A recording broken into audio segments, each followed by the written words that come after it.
Hello. Good morning. It's afternoon. Leominster Baptist Church. I'm Ed. I know some of you from the prayer evening that I hosted with Alex and Phoebe, as well as Andrew and I think Andrew, Hannah, and Dan back in January. Looking back on that time, I really enjoyed it. It was a very spiritual filled time for me, and a time where I got to share sort of what God's put on my spirit. And so I've continued to sort of go to the Bible studies with which Hannah and Andrew have been leading. Obviously not at the moment, but we're still doing a Zoom call, which is really helpful. And so I've also been reading a bit of the Book of James, all of it, and doing a Francis Chan Bible study for it. And one of the things that really stood out is James 5:7 to 12, and then a little bit from the end of verse 5, chapter 5, verse 17, sorry. And it kind of just highlights the sort of patience in suffering, and sort of being through lockdown as we are at the moment. It's quite easy to get frustrated and sort of want lockdown to end. I know that I certainly have got to a point now where I just want to see my friends again, and I want to be able to go to church. I want to be able to go and learn more, and so grow. And it's easy when things aren't going accordingly to try and blame someone or something, and that's just human nature. And James says, sort of in this passage, you can go and read it if you want. It's an excellent passage. James says, when we're suffering, we should submit ourselves to God, so that He is close to us and He lifts us up. However, that's more easier said than done, I would say. Would you say you're humble? Would you say you have the capability to be patient through your suffering?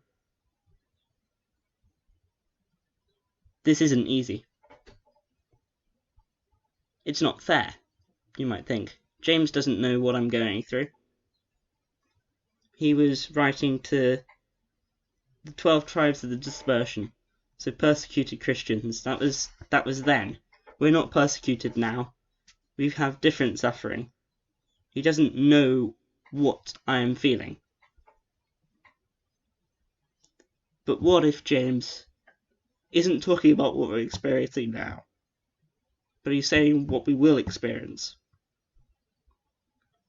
James is saying, be patient and know that the Lord will come again. And we're told in Revelation 21 verse 4, He will wipe every tear from our eyes.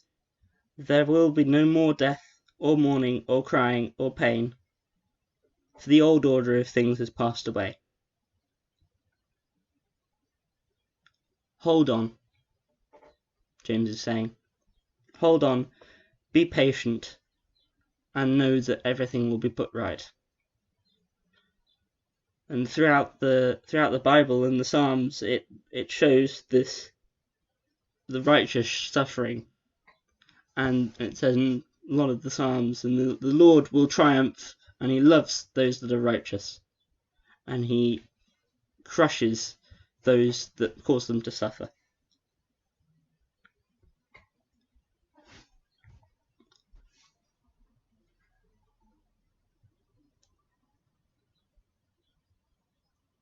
How will this message affect you now? Will it cause you to break down? It's okay. The Lord is with the brokenhearted. Will it cause you to run and jump in absolutely overflowing joy? I delight in that. The Lord delights in that.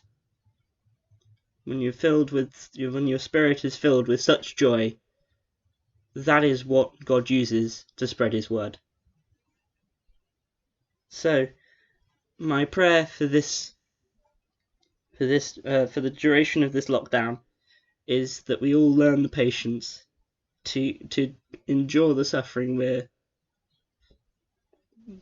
going through at the moment, whatever that may be, whether it's a loved one that's died, whether it's a loved one that's ill, whether it's not being able to see our friends again, whether it's feeling that when we're at home we can't go through a day without arguing with our siblings. Pray to the Lord for patience, and he will give it to those who ask wisely.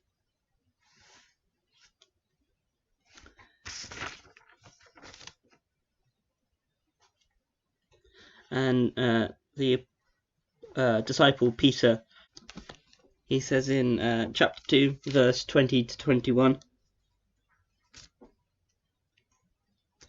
"But how is it to your credit if you receive a beating for doing wrong and endure it? But if you suffer for doing good and you endure it, this is commendable before the Lord.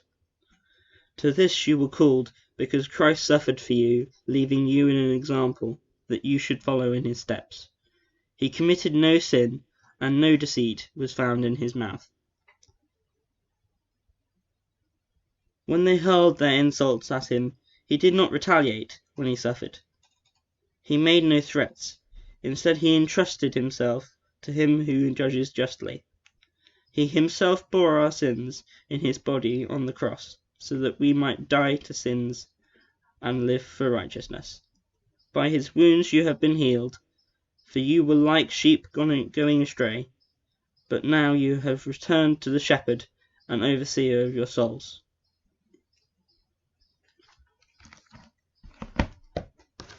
I'm going to pray.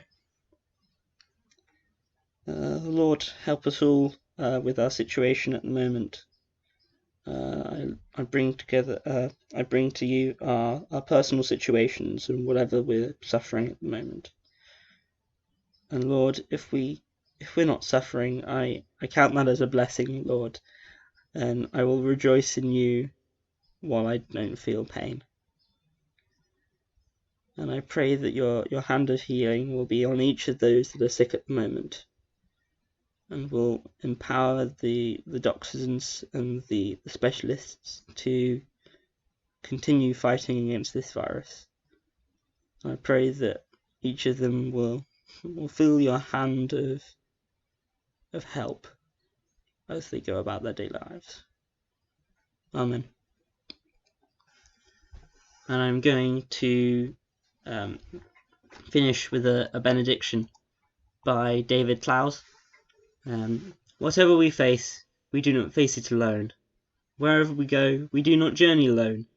However we suffer, we do not bear it alone. For wherever we go, and wherever we are, and however we journey, we go in peace, hope, and faith. For wherever we go, we are with Christ, who always goes with us. Amen.